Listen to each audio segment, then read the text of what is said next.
here, buddy. This is Rumi. We're in Hancock Park, one of my favorite parts of LA. Rumi has some leash aggression. And so we're going to work on, in this video, we're going to go over a lot of tips and tricks that you can use if you have a dog that's reactive to other dogs or doesn't behave on the walk. So the very first thing I'm going to cover, we're going to probably pause a little bit of times as cars are coming by. But the first thing we're going to do is teach the dog not to pull on the leash. So this is really the beginning of what we call loose leash walking. If a motorcycle comes, I'm going to hold on a second. Okay, now as we're walking, dogs have what's called an opposition reflex. So if you are, if you pull the dog in position, you're always going to put tension on the leash. So what? Now in his case, his guardian wants him walking on the left side. So I've got him on a shorter leash, not a 5-foot leash. I was going to just suggest if you want to sit down, if you can, that might be more comfortable for you. There we go. All right. So now as we're walking down the street, I'm going to walk backwards so she doesn't have to move. There we go. So when he gets the end of the leash and it gets tense, I'm going to call him back to me. Come on, buddy. When he moves ahead, I stop. Rumi. So I have a treat and I tilt down and I have the treat ready for him. No, come here, buddy. Let's do that again. Now we're just going to do this back and forth here just for the ease of purposes for this video. But this is something you should be doing as you're walking, just on the regular walk. All right, buddy, let's go. So he walks in front, I stop. Now I like to lead him like this, turn him around so he's facing the same direction and put him in a sit. And you can say sit if you want to.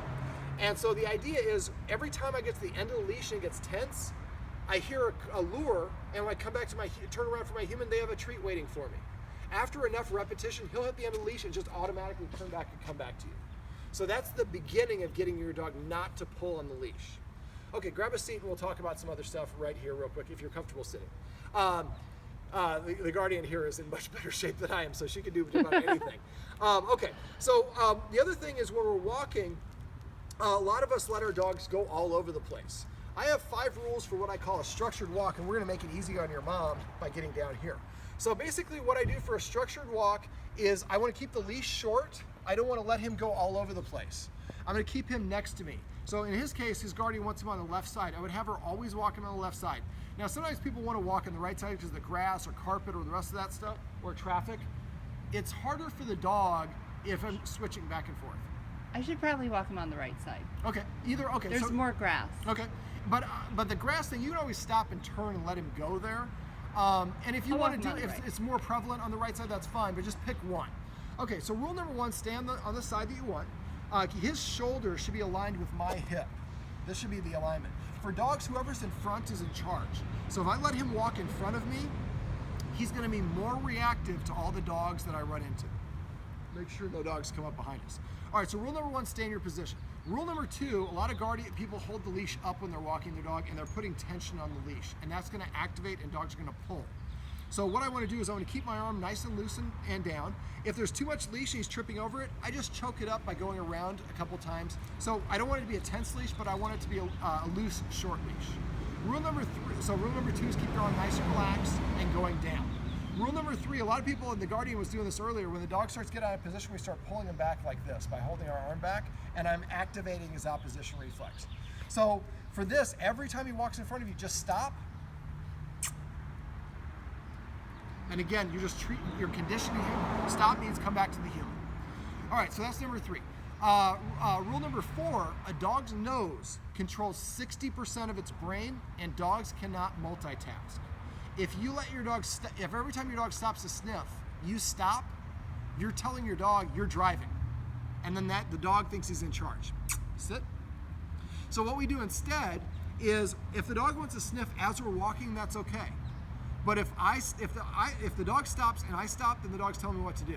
So we're just walking, and if the dog starts to sniff, I just let my arm go limp and keep walking. He's going to come along with me. We don't want to pull him from behind, but eventually he'll learn that. Now you can also do things like when he stops to sniff.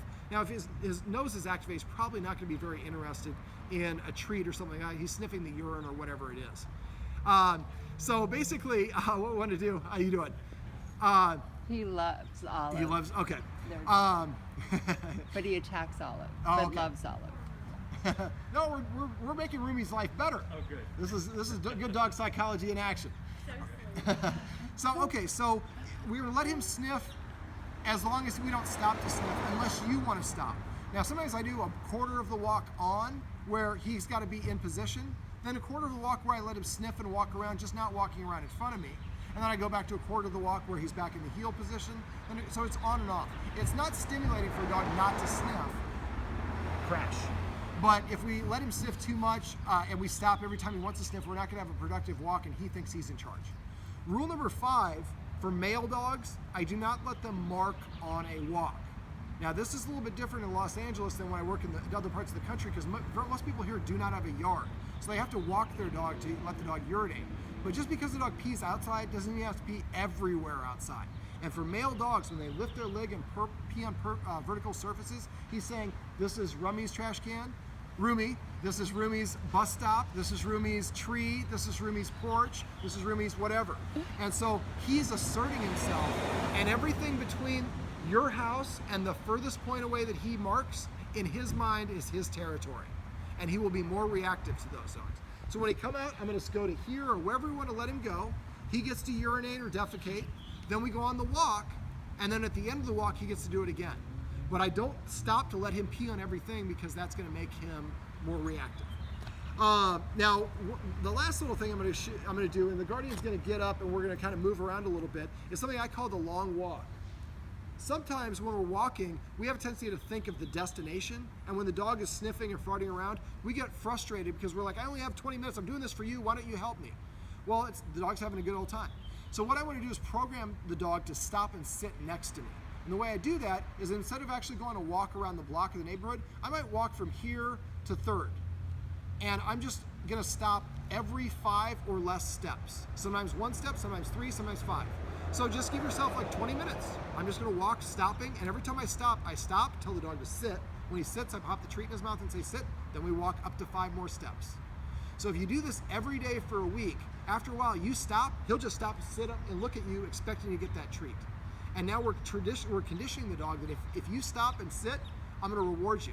And then you're walking out, you walk up to your neighbors, and instead of him spazzing out and running ahead of you, he sits down next to you, and you're like, oh my God, Rumi used to just jump up all over the place. And you're like, no, I said David from Doggone Problems came in, and now we've taught him to sit to ask for attention.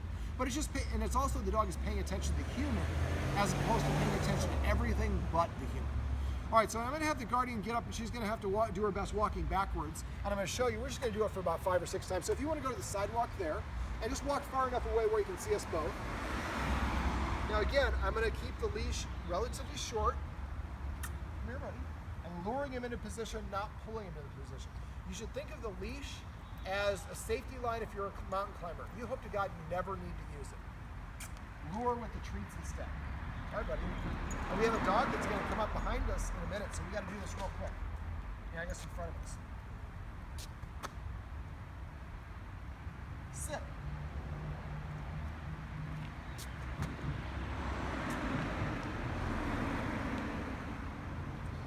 Now you see in this one, he's pulling on the leash a little bit. So these are 2 different things. When we do the leash pulling, that's by itself. When we're doing this one, it's by itself. Don't try to combine the 2. Does that make sense? All right.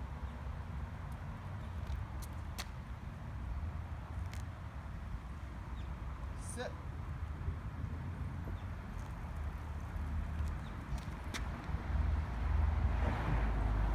Sit, smart dog.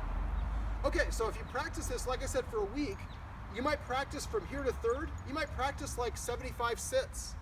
And you're not thinking about going to the park or anywhere else. We're just walking, or Melrose or whatever it is. We're just doing this. And after a while, like I said, he's paying attention to you as opposed to the other way around. All right, stay right there. So these are some tips and tricks that you can use to help your dog stop pulling a leash and behave on walks.